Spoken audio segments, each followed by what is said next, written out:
Hello everyone, and welcome to this special weekday Motor Trade Radio podcast, powered by eBay Motors Group, with Philip Nothard and Curtis Hutchinson, bringing you all the chatter that matters across the franchised and independent dealer sectors. Hello and welcome to this special weekday Motor Trade Radio podcast interview. Today we're delighted to welcome back friend of the pod, Steve Young, Managing Director of ICDP, the International Automotive Retailing and After-Sales Consultancy. Steve is joining us for the latest in our regular chats about trends impacting the car retailing sector. And for this show, we'll be focusing on the breaking news of Lithia's move to buy Pendragon, one of the UK's biggest dealer groups, and how it fits in with recent M&A activity. So welcome to the show, Steve. This one really is hot off the presses, isn't it? It is indeed, Curtis, and thanks again for the invitation to both of you. I was a little bit surprised this morning when I was looking after my morning needs, as I normally do. It clearly something had to happen with Pendragon. It's been sitting there sort of in limbo really for a couple of years, very much in play. Shareholder revolts against the directors and sort of Bill Berman particularly. So tensions on that side.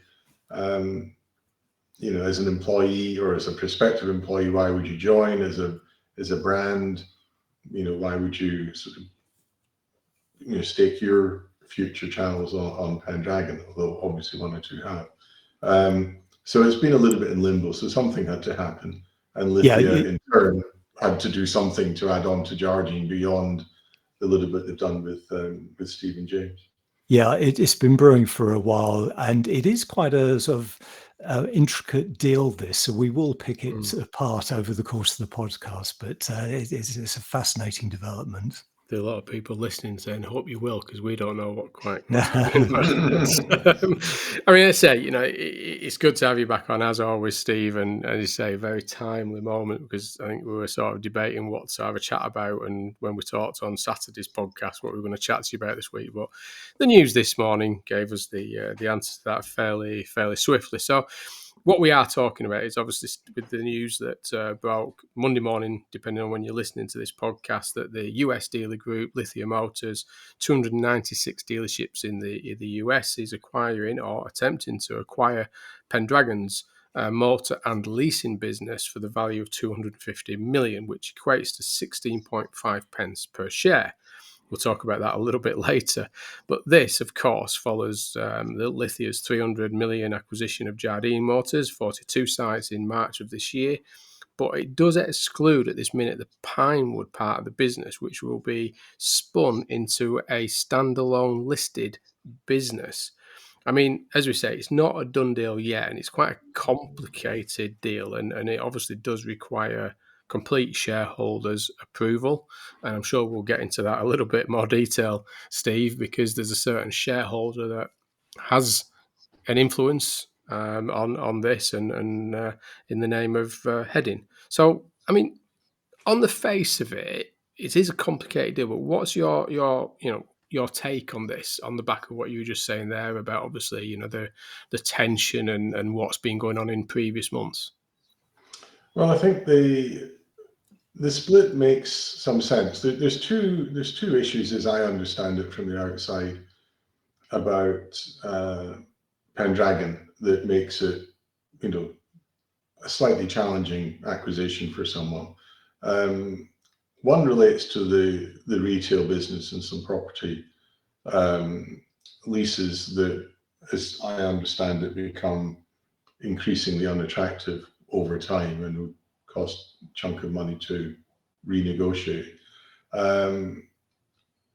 But that's, to a certain extent, you could consider as business as usual. Everyone has to juggle with their property exposure to some extent. But then the other one was a legal case against Pinewood, and which is not yet settled, apparently due imminently, but we still haven't heard, but was is a fairly daunting 300 million claim from a former Asian partner of Pinewood. So you could almost describe it as sort of a poison pill that sits within the Pinewood business. And then the other aspect of that is that Pinewood has always been constrained a little bit by its ownership by a dealer group. So whether that's Pendragon as it was, or someone else who bought Pendragon, then there would always be some dealers who'd say, well, I'll never deal with Pinewood because of the ownership. So in that respect, splitting it makes some sense. And the surprising bit is really the value that's been put on the two elements. So effectively, as you said, 16.5 pence for the dealer business, and the value that Pendragon have put forward for the listed company, which will now become Pinewood, is another 10 pence, and then there's some bits related to a possible US joint venture that would give you 27. Now that's less than the deal that was on the table either from Hedin or Lithia in the course of last year. So it doesn't seem a very generous offer, but it might be an offer that can be done, whereas neither of the previous ones could be delivered in the end, as we saw. And just staying with Pinewood, because this is really a sort of intricate part of the deal. So Pinewood, as you say, will become listed as Pinewood Technologies PLC under the terms of the deal, and it will be led by Pendragon CEO Bill Berman and his current Pendragon board.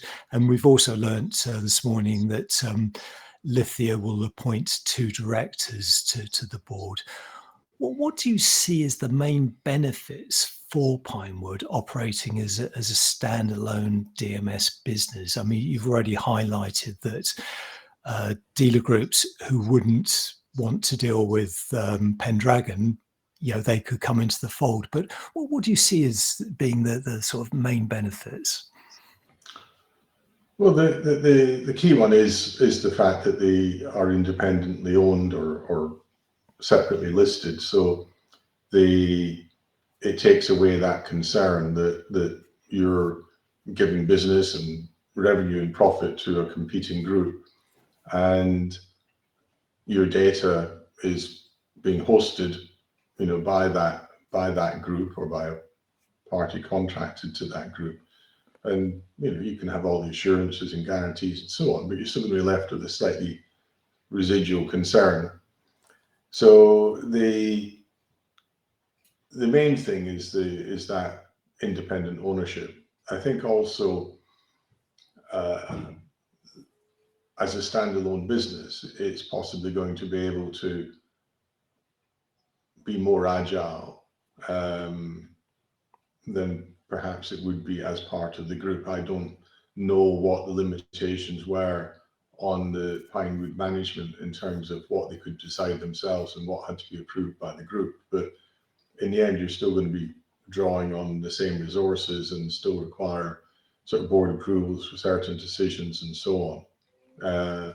So I think it will give them more freedom. It potentially allows them to make acquisitions of businesses that would, again, not want to be part of a business controlled by a dealer group, but are okay with a pure play IT company. So I think it's, the splitting off makes sense, sort of regardless.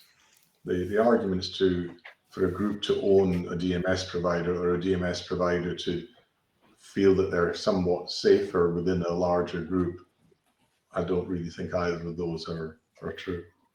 Yeah, and I guess in addition to that, we learnt in the documentation that has been released this morning that it looks as though Pinewood will be rolled out across those Jardine sites.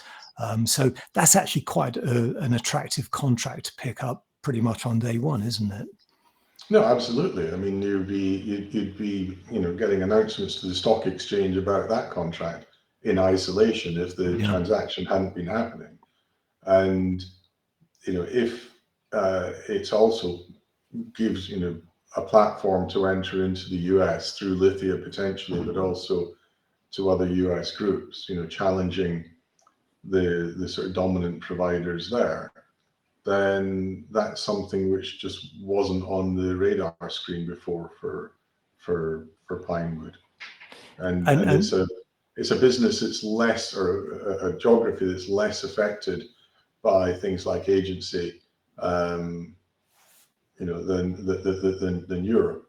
So the traditional DMS problem's got more distance to travel in North America than it has here.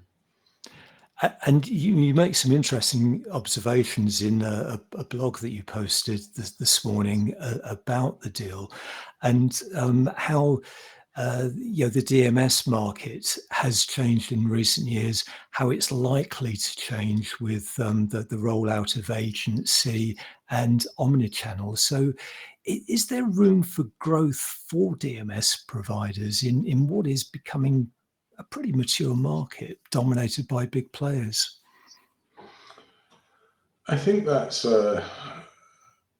still an open question, because whether you do agency or you remain in the franchise system, the manufacturers still want to deliver omnichannel, and that requires some integrated systems that work across the brand and the dealerships of that brand. And there's then a clash between that and the horizontal needs, if you like, of a multi-brand dealer group. And that's not really been resolved, and it's not going to get resolved from the manufacturer end using people like Salesforce and so on, but nor is it going to be resolved by dealer groups choosing to go down a particular route with one DMS provider or another. That intersection of how you meet the needs of both parties and deliver a great experience to the omnichannel customer is unresolved, and it doesn't seem to be anyone actually thinking about it from the helicopter perspective, if you like. Like you say, I mean, the Pinewood is the bit in this, and even with the original deal, wasn't it, that was Pinewood in the deal or was it not in the deal? Because that was really in the early days, wasn't it, that Pinewood was muted to be part of the entire deal that was on the table initially when it was Lithia and Hedin going for it, and then suddenly out of the blue it came off the table, didn't it? And then shortly after that it became this issue that there was this court case, still a live court case that unresolved, that was still getting it a bit complicated. So it is interesting when they're putting a value on Pinewood when there's still that legal case still outstanding. But I'm sure it'll all start to play out in time. Thinking of, I mean, it's going to be interesting. But I think focusing on you made a point in your recent blog, and talking that if the deal obviously does go through, that the combined Jardine and the Pendragon businesses will be a similar size to Arnold Clark here in the UK. Will Lithia, do you think, be looking at scaling up even more, especially following its, we had the recent, slightly smaller, obviously, acquisition of the two-site BMW and Mini Group, Arden Motors. Do you see where this is now, Lithia doing these, I wouldn't say deals, but looking from a more OEM level perspective and where they want to look at the UK market? I think that the Jardine business had become very heavily focused on premium, and particularly top-end premium. The Pendragon business has obviously got the Stratstone part of it, but it's then also got all the volume brands, and they've got the deal with BYD on the newcomers and so on. So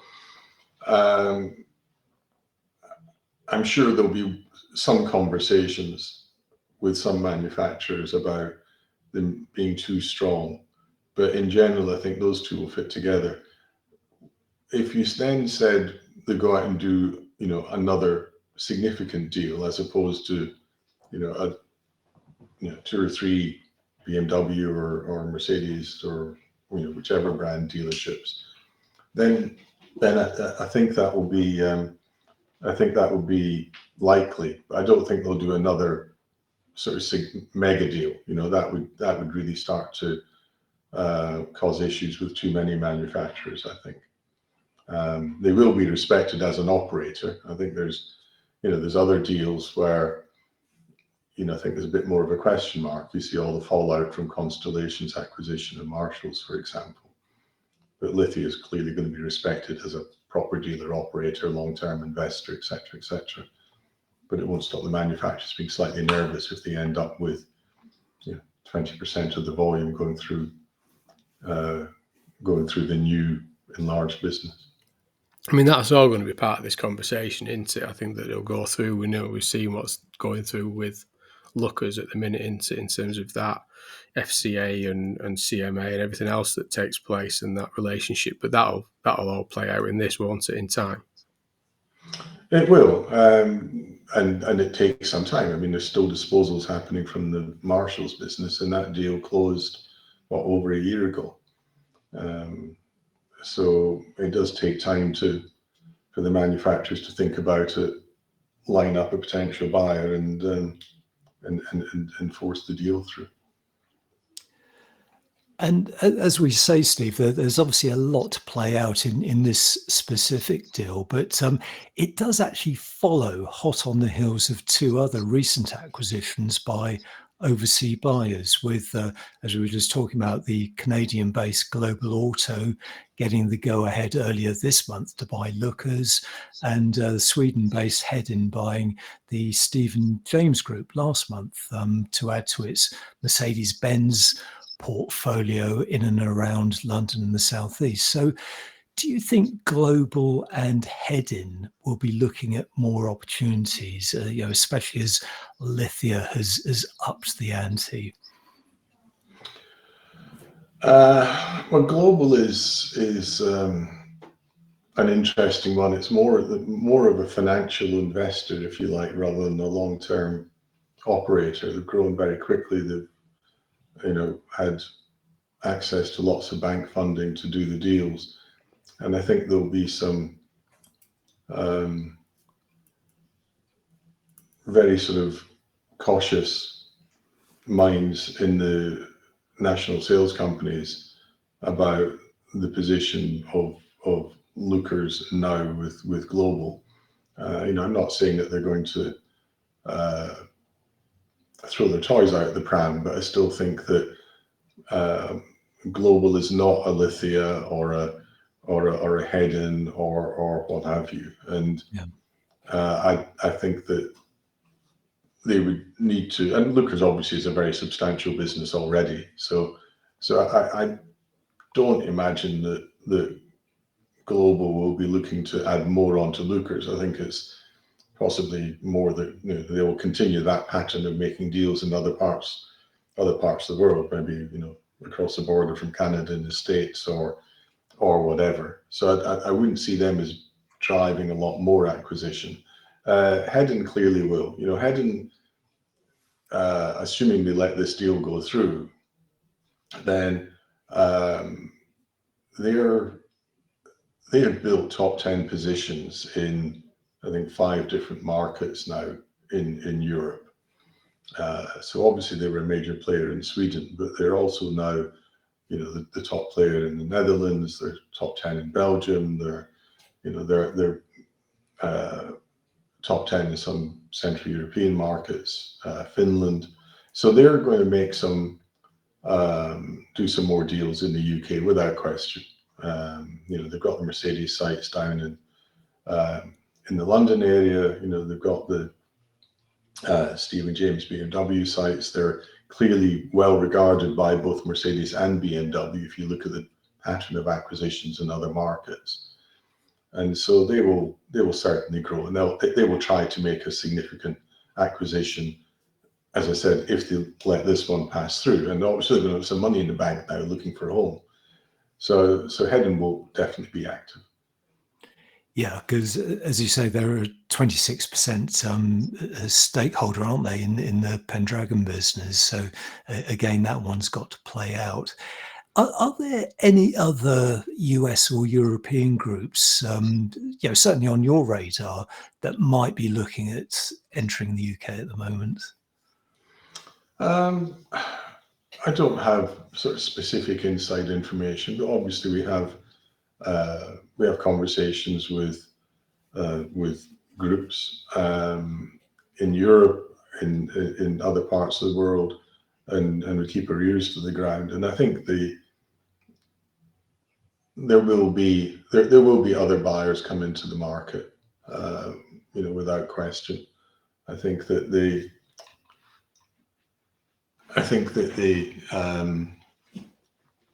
we've got already investors from Asia, from South Africa, and the UK is a large and substantial market with lots of potential targets who've got significant size businesses, hundreds of millions.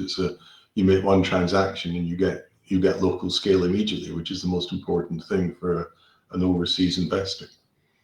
You don't want to be buying 2s and 3s because that's difficult. That doesn't take you forward particularly. Yeah, and I think since last time you were on, Steve, you intimated about Van Mossel entering the UK, which of course they did with the takeover of Jackson's. So I guess this just shows how attractive the UK is to overseas investors. Yeah, or attractive as a market, undervalued in terms of the businesses, and still with a lot of family investors whose wealth is all tied up in a business with a number of question marks about how it will roll out in the future with electrification, with agency.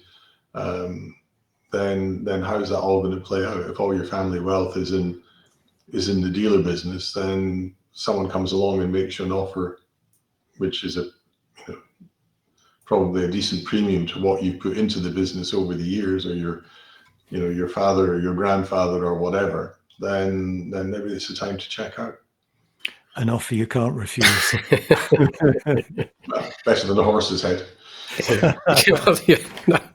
That's might have in other markets still, that one, but you'll have knowledge of that in some of your other markets maybe still.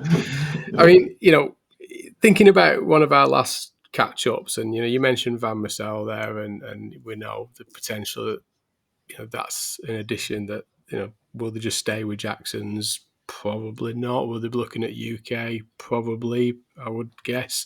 But that it depends what there is and who's looking at buying and who which manufacturers want them to sell, etc. So there's a whole lot of moving parts. But we mentioned our last one about our friend Mr. Lavery at Canberra Automobiles, who obviously publicly predicted that there'd be no more listed franchise groups left in the UK by the end of this year. Now we haven't got to the end of September. There's another one on the table there. It's still not gone through, and Lookers is still not fully through. But citing how, as you say just a second ago, how badly undervalued the UK automotive sector has been, and we know that many of the CEOs have been saying that for a long time about how undervalued the market is. But you've got people like Virtue, Caffins and Inchcape away from, obviously, with Pendragon and Lookers, that will remain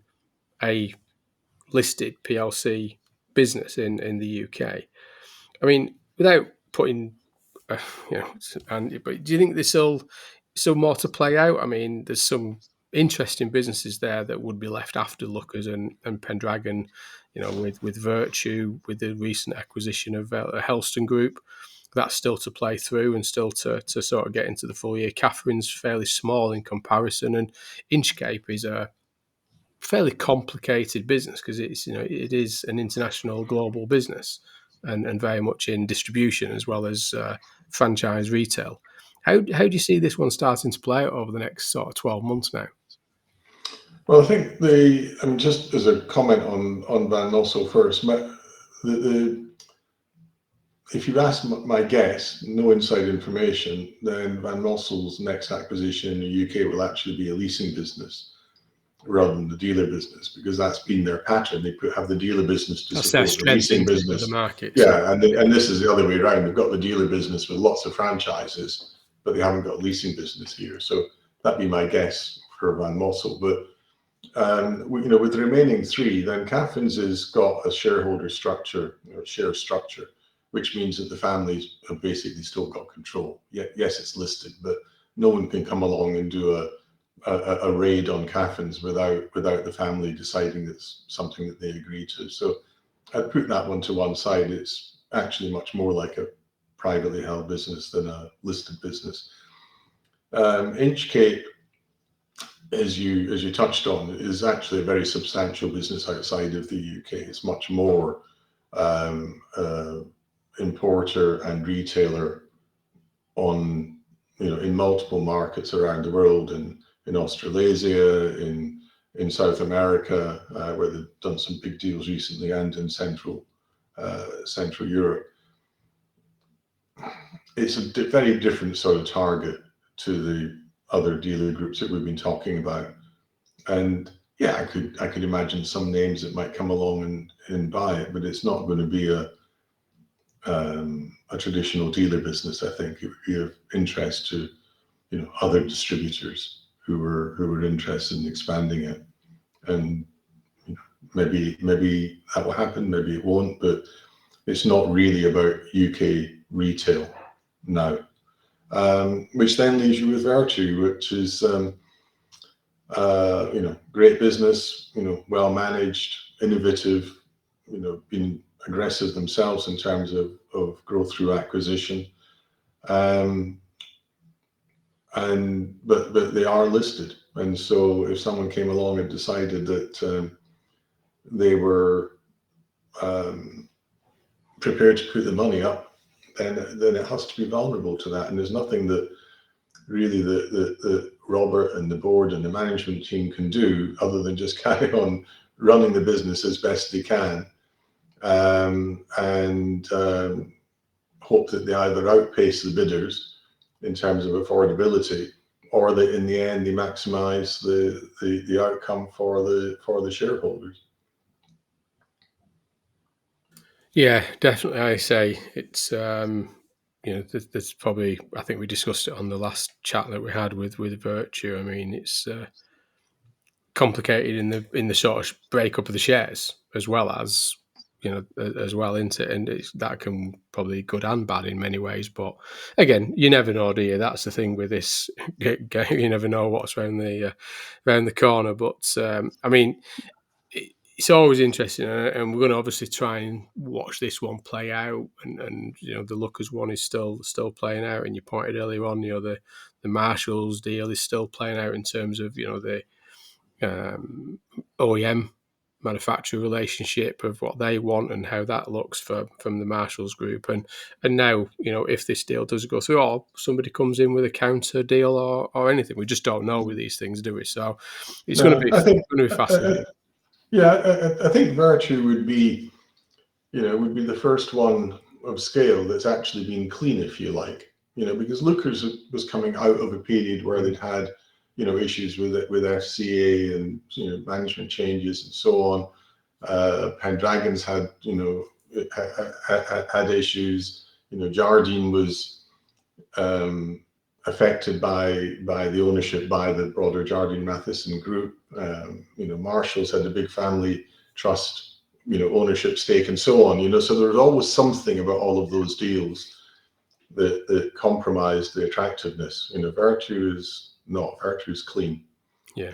So, as you say, watch the space. Watch it, what predictions. I'll have Robert on the phone to me if I'm not careful. But no, I think, again, if anybody's not signed up to Steve's blogs, then I do suggest registering to Steve's blogs and news feeds coming in from ICDP there, so you can sign up for that at icdp.net, or you can find Steve on the LinkedIn as well, where you can see that shared. So I'd do that. And again, we'll keep an eye on that, because I think we're just going to keep this one. This one will be a developing story, I suspect, over could be weeks and months. You never know with these, do you, Steve? No, certainly. I'll wait with interest to see what the response is from Hedin, which I think we'll get in a matter of days rather than weeks. But and if somebody can simplify the share makeup, then that would be appreciated, because nobody really knows, I don't think. Well, they do, because I think the idea is that it's a 16.5 pence cash dividend, 10.3 pence, which is retained ownership in Pinewood, and then a 0.6 pence for entry into North America via the joint venture. And that comes to the 27.4 pence, which is all as complicated as it might be able to get in terms of share ownership. But I'm sure someone will just say, this is what you get for your shares. And that'll be it at some point. Still not a huge sum of money for... Still cheap, isn't it? Yeah, I mean, that's it. That's the thing, isn't it, when you look at some of the others.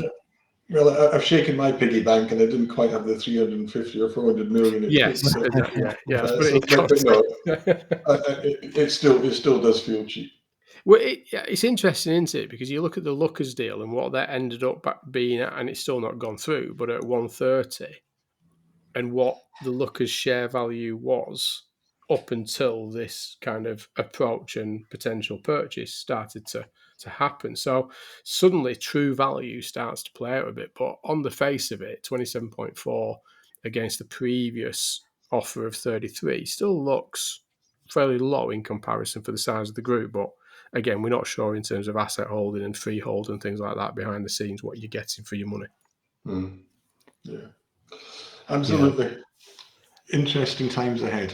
I mean, to talk about, would we, Steve? Otherwise, so right. Yeah, exactly. I miss my chats with you, and your amazing music. Yes, yeah, exactly. You love it. I know you do. Well, at this rate, Steve, we'll probably ask you back on next week to have your take on whatever the latest developments are with this deal, because I think, as all three of us said, there's a lot to play out in this one. The deal is not done. There's plenty more to follow. Yeah, no, absolutely. But I'll be happy to chat again. Yep. Excellent. But that really is all for now. Many thanks for joining us for this special weekday Motor Trade Radio podcast. Thanks once again to Steve for joining us and sharing his views on Lithia's move on Pendragon, and of course all the other ongoing M&A activity. It's certainly looking very, very busy out there. We're back with the headlines on Saturday. Until then, it's goodbye from me. And it's goodbye from him.